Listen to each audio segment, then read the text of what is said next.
नमस्कार दोस्तों, हमारे सामने प्रश्न है कि प्रोटीन्स हैं। ऑप्शन एक कम अणुभार के पॉलीपेप्टाइड, सेकंड है अधिक अणुभार के पॉलीपेप्टाइड और तीसरा है एमाइड के बहुलक, चौथा है आपके सेकेंडरी अमीन के बहुलक। तो दोस्तों आपको बताना है कि हमारे शरीर में जो प्रोटीन पाया जाता है वो प्रोटीन्स क्या होते हैं। कम अणुभार के पॉलीपेप्टाइड या फिर अधिक अणुभार के पॉलीपेप्टाइड, एमाइड के बहुलक या फिर सेकेंडरी अमीन के बहुलक। तो दोस्तों क्या होता है प्रोटीन, क्या होता है प्रोटीन मिलकर के बने होते हैं आपके एमिनो एसिड से। प्रोटीन मिलकर के बने होते हैं आपके जो एमिनो अम्ल होते हैं, एमिनो एसिड्स होते हैं, उनसे मिलकर के आपके प्रोटीन बने होते हैं। 20 से अधिक प्रकार के जब एमिनो एसिड्स मिलकर के पॉलीपेप्टाइड बनाते हैं तो वो कहलाता है आपके प्रोटीन। और आपके जो एमिनो एसिड होते हैं वो आपस में जुड़े होते हैं, किस बंध से जुड़े होते हैं, पेप्टाइड बंध के द्वारा जुड़े होते हैं। जो एमिनो एसिड आपस में जुड़े होते हैं, दो या दो से अधिक एमिनो एसिड आपस में पेप्टाइड बंध से जुड़े होते हैं। तो दो एमिनो एसिड पेप्टाइड बंध से जुड़ जाते हैं और जब ये पेप्टाइड बंध में दो से अधिक एमिनो एसिड आ जाते हैं, तो मान लीजिए दो एमिनो एसिड जुड़ गए, लेकिन मान लीजिए किसी जो आपके कोई तीन या फिर मान लीजिए 10 एमिनो एसिड जुड़ जाते हैं, तो इस प्रकार से बना हुआ जो यौगिक होता है वो कहलाता है आपके पॉलीपेप्टाइड।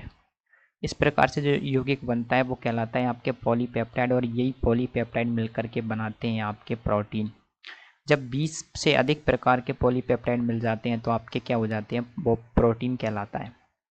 तो इससे एक बात तो पता लगती है कि आपके जो पॉलीपेप्टाइड होते हैं वही मिलकर के प्रोटीन बनाते हैं। तो कुछ इस प्रकार की प्रोसेस रहती है कि आपके क्या होते हैं, सबसे पहले होते हैं आपके पास में एमिनो एसिड। जो एमिनो एसिड होते हैं वो कैसे जुड़े होते हैं, पेप्टाइड बंध की सहायता से जुड़े होते हैं और ये पेप्टाइड बंध से जुड़ करके पॉलीपेप्टाइड बनाते हैं।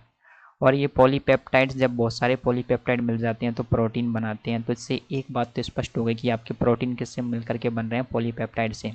तो प्रोटीन होते हैं कि आपके अधिक अणुभार के पॉलीपेप्टाइड, क्योंकि बहुत सारे जो आपके पॉलीपेप्टाइड हैं वो मिलकर के प्रोटीन बना रहे हैं, तो प्रोटीन होंगे आपके अधिक अणुभार के पॉलीपेप्टाइड।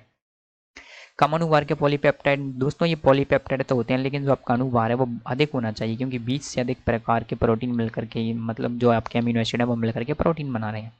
एमाइड के बहुलक नहीं होते। चौदह सेकेंडरी अमीन के बहुलक, ये भी नहीं होते। तो दोस्तों आपके जो प्रोटीन है वो एक प्रकार के एमिनो अम्ल होते हैं और जब बहुत सारे एमिनो अम्ल मिलकर के पेप्टाइड बन से पॉलीपेप्टाइड बनाते हैं और ये बहुत सारे पॉलीपेप्टाइड मिलकर के प्रोटीन बनाते हैं, तो अधिक अणुभार के पॉलीपेप्टाइड आपके प्रोटीन्स कहलाते हैं। उम्मीद है आप समझ गए होंगे। प्रश्न का उत्तर है ऑप्शन नंबर 2। Thank you.